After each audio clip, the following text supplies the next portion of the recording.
Ambassador Sam Brownback formerly served as ambassador at large for international religious freedom under the Trump administration.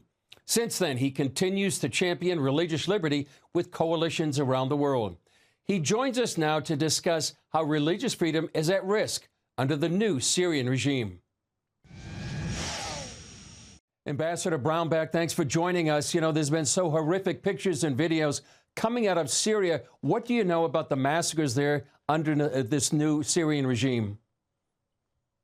I know there's continued killing, and unfortunately, this is a pattern that we've seen in the Middle East. Whenever you get an old dictator thrown off, and the Assad regime had been there for 50 years, what it unleashes are these destructive forces that often catch Christians and drive Christians out of the country or kill them. And we're seeing that starting to play out increasingly in Syria. We've got to be aggressive, I think, ourselves and support the religious minorities in particular in that country to make sure they're not forced out and they can stay on their own land and not get killed and driven out. Yeah. Over the last decades, what would you say about the Christian community in particular throughout the Middle East? It's shrunk dramatically. It was pretty substantial in size in Iraq while Saddam Hussein was in power. And I'm no fan of Saddam Hussein, but he kept kind of a lid on this ethnic violence, this religious violence that was taking place, and has driven that Christian population to a tenth of the size that it was. And you're seeing that in most of the places outside of Egypt. Egypt has a substantial Christian population, the Coptic faith that's still there. We're getting better, I think, about pushing back and drawing attention to this, but Syria is this key case that's right in front of us right now, and we need to be firm about saying you can't drive these Christians out, you can't kill them if you're going to work with us.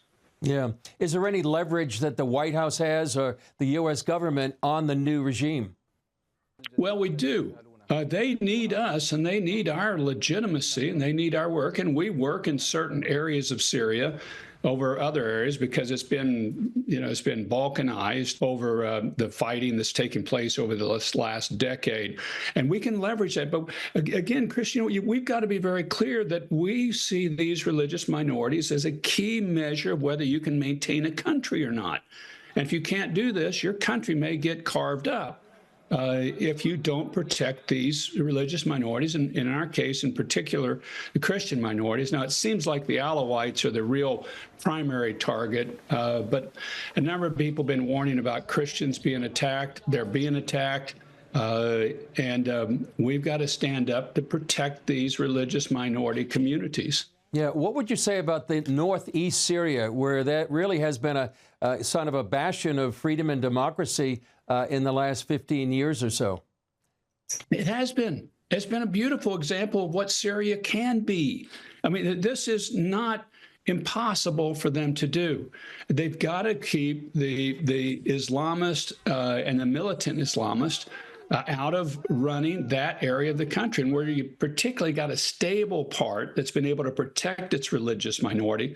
Like, for instance, the Kurdish region in Iraq is an area that the religious minorities, particularly the Christians, flee to and have more stabilized there in that area because they're protected there. They're not attacked there. They're allowed to live an honest, peaceful life. And that's what they've got to do in Syria if they hope to maintain that country. Yeah, and I know they just signed an agreement with the new regime. Is there any concern that northeast Syria could be more influenced by the regime than northeast Syria influencing the regime? Oh, certainly. I mean, the regime has a lot of leverage, but we've got some leverage. And the northeast Syrians have some leverage. But unfortunately, in that region, I mean, guns talk, and the regime is the one that has guns, and it's got a lot of radical elements. Their roots are all radical that they come from, and they get supplied by a number of radicals from outside the regime, and the Turks have not been the friend of Christians in the Middle East by any means here in recent years, for sure. They're having a big influence in the region. I think one of the groups we need to target and push on as much as anything is Turkey.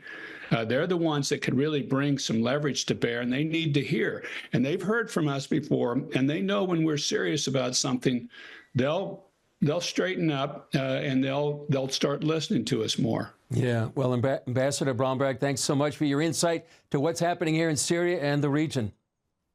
Thank you, Chris.